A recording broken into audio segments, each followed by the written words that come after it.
The Cask of Amontillado by Edgar Allan Poe and performed by Michael Haas.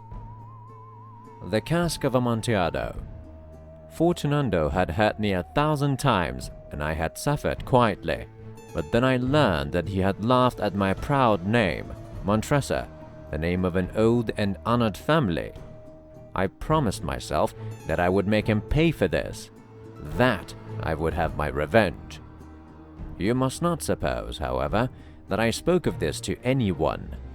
I would make him pay, yes, but I would act only with the greatest care. I must not suffer as a result of taking my revenge. A wrong is not made right in that manner, and also the wrong would not be made right unless Fortunato knew that he was paying and knew who was forcing him to pay. I gave Fortunato no cause to doubt me. I continued to smile on his face, and he did not understand that I was now smiling at the thought of what I had planned for him, at the thought of my revenge. Fortunato was a strong man, a man to be feared, but he had one great weakness. He liked to drink good wine, and indeed he drank much of it. So he knew a lot about fine wines and proudly believed that he was a trained judge of them. I, too, knew old wines well, and I bought the best I could find. And wine, I thought, wine would give me my revenge. It was almost dark, one evening in the spring, when I met Fortunato in the street, alone. He spoke to me more warmly than usual, for already he had drunk more wine that was good for him. I acted pleased to see him, and I shook his hand, as if he had been my closest friend. "Fortunato, how are you?" "Montresor! Good evening, my friend." "My dear Fortunato, I'm indeed glad that I have met you. I was just thinking about you, for I have been tasting my new wine. I have bought a full cask of a fine wine which they tell me it's Amontillado, but—" "Amontillado? Quite impossible." "I know, it does not seem possible. As I could not find you, I was just going to talk to Lucrece. If anyone understands wines, it is Lucrece. He will tell me." "Lucrece? He does not know one wine from another." "But they tell me that he knows as much about wines as you know." "Huh. Come, let us go." "Go where?" "To your vaults, to taste a wine." "No, my friend, no. I can see that you're not well, and the vaults are cold and wet." "I don't care. Let us go. I'm well enough. The cold is nothing. Amontillado, someone is playing games with you. And Lucrece? Ha! Lucrece knows nothing about wines. Nothing at all." As he spoke, Fortunato took my arm, and I allowed him to hurry me to my great stone palace, where my family, the Montresors, had lived for centuries. There was no one at home. I had told the servants that they must not leave the palace, as I would not return until the following morning, and they must care for the place. This, I knew, was enough to make it certain that they would all leave as soon as my back was turned. I took down from their places on the wall 2 brightly burning lights. I gave one of these to Fortunato and led him to a wide doorway. There we could see the stone steps going down into the darkness. Asking him to be careful as he followed, I went down before him, down under the ground, deep under the old walls of my palace. We came finally to the bottom of their steps and stood there for a moment together. The earth which formed the floor was cold and hard. We were entering the last resting place of the dead of the Montresor family. Here, too, we kept our finest wines, here in the cool, dark, still air, under the ground.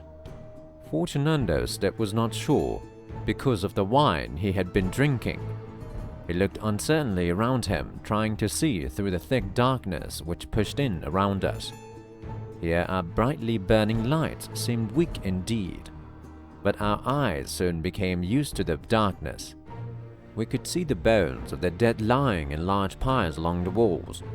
The stones of the walls were wet and cold. From the long rows of the bottles which were lying on the floor among the bones, I chose one which contained a very good wine.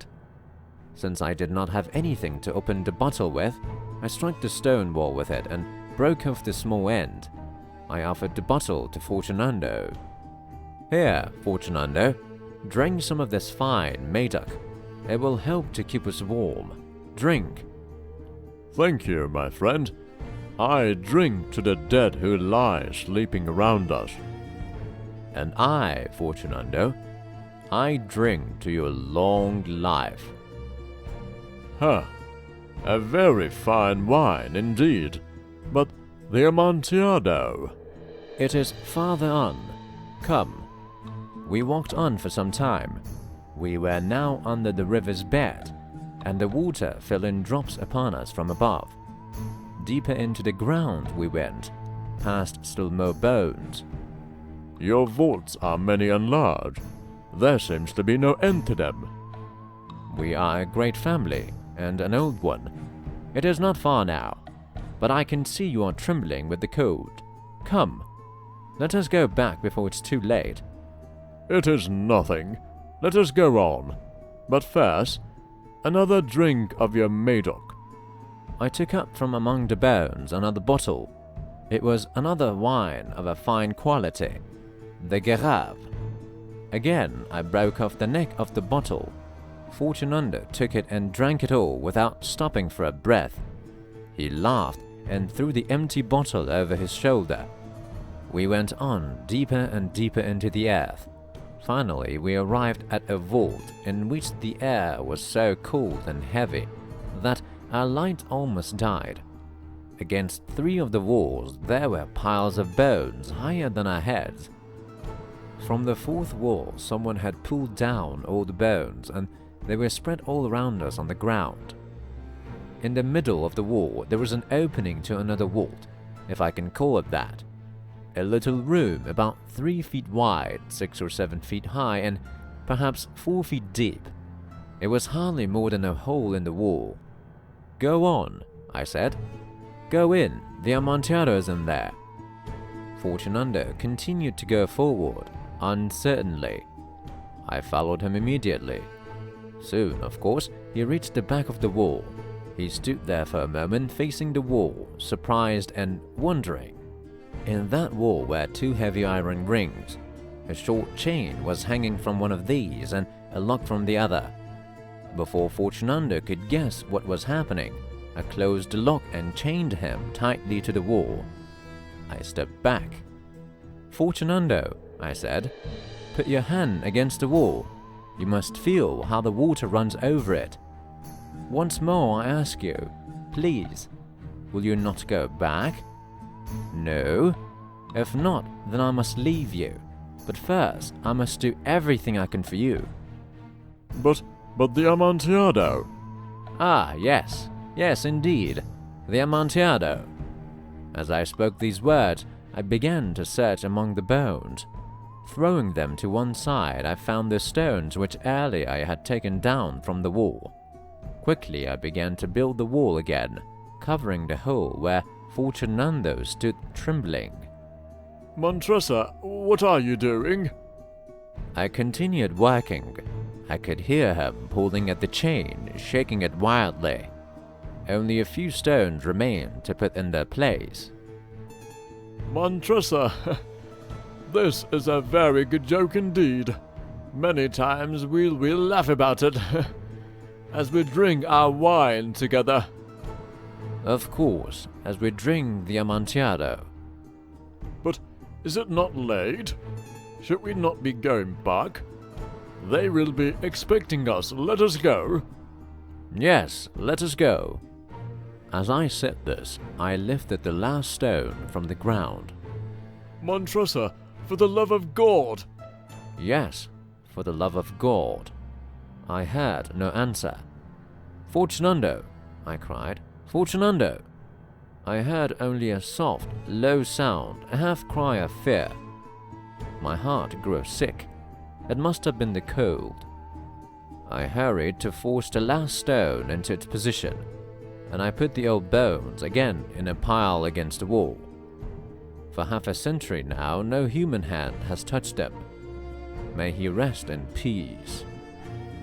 You've been listening to the short story entitled The Cask of Amontillado by Edgar Allan Poe and performed by Michael Haas.